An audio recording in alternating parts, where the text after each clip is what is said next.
Question number 11, the average atomic mass of a sample of an element x, कोई भी x है random element, उसका जो atomic mass है वो 16.2 यू है, ये गिवन है।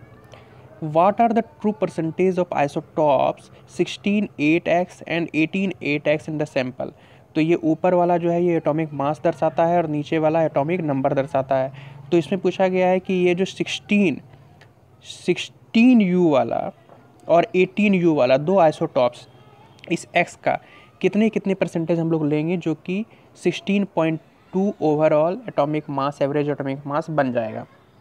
ये इसमें पूछा गया है। पिछले क्वेश्चन में जो था, पिछले क्वेश्चन में हम लोग को दिया गया था क्वेश्चन नंबर 10 में, पिछले वीडियो में आप लोग देख सकते हैं कि दो आइसोटॉप्स के परसेंटेज दिए हुए थे और एवरेज पूछा गया था। इस क्वेश्चन में एवरेज दिया हुआ है और दो आइसोटॉप्स का परसेंटेज पूछा गया हम लोग से, तो इसको आराम से हम लोग कर सकते हैं।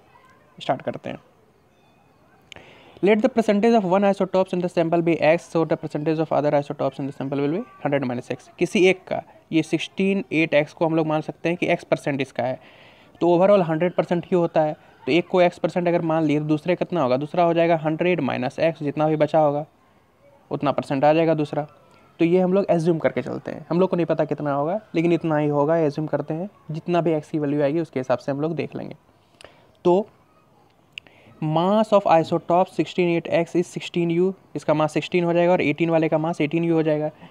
तो इसका परसेंटेज कितना हो जाएगा, x% मान के चल रहे हैं हम लोग, और mass of isotopes 18 8x is 18u and its percentage will be 100 - x% माना हुआ है।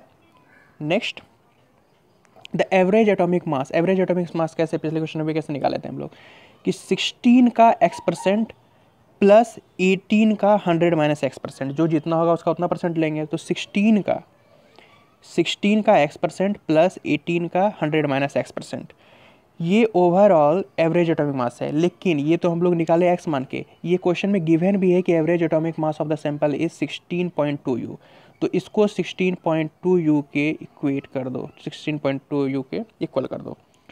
But the average atomic mass of x is given as 16.2 u.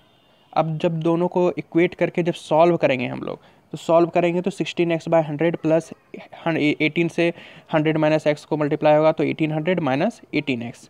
अब ये 100 को इस तरफ भेज देंगे तो 16.2 मल्टीप्लाई बाय 100 हो जाएगा और ऊपर क्या बच जाएगा 1800 और -18x है और यहाँ प्लस 16x है, तो ओवरऑल -2x बचेगा और इधर 1800 बच गया। तो 1800 - 2x इज इक्वल्स टू 1620, इसको 100 से मल्टीप्लाई करेंगे तो 1620 आ जाएगा। अब 2x इज इक्वल्स टू 1800 - 1620, ये तो पूरी कैलकुलेशन ही है। तो x इक्वल टू कितना हो जाएगा, यहाँ 180 बचा और बाय 2 तो 90 आ जाएगा। ये हो गया, x की वैल्यू आ गई 90। तो हम लोग x किसको माने थे, x माने थे हम लोग इस आइसोटॉप्स का 16 8x का परसेंटेज हम लोग माने थे x, तो इसका हो गया ये 90%, तो यही है। तो ओवरऑल 100% होता है, 90% तो आ गया ये 16 8x। तो बचा कितना परसेंट, बचा 10%। और ऐसे भी हम लोग देख सकते हैं 100 - 90, x की जगह 90 रख के तो 10% ही बचेगा। तो 18 8x कितना परसेंट हो जाएगा, 10%। 10 percentage of 16x is in the sample is 90% and percentage of 18 8x in the sample is 10%। Overall मिला के 90 + 10 इज इक्वल्स टू 100% हो जाएगा। ये question number 11। Question number 12, if z is equals to 3, z मतलब atomic mass, z जहाँ भी लिखा रहेगा एटॉमिक नंबर, z जहाँ लिखा रहेगा वहाँ हम लोग समझ जाएंगे कि ये एटॉमिक नंबर की बात कर रहा है। तो z is equals to 3, what would be the valency of the element, valency क्या होगी, ऑल्सो नेम द एलिमेंट, इस एलिमेंट का नाम क्या होगा, ये हम लोग से पूछा गया है। कुछ बताया नहीं गया है, सिर्फ एटॉमिक नंबर बताया गया है। तो एटॉमिक नंबर से हम लोग सब कुछ पता कर सकते हैं। कैसे पता कर सकते हैं, देखते हैं।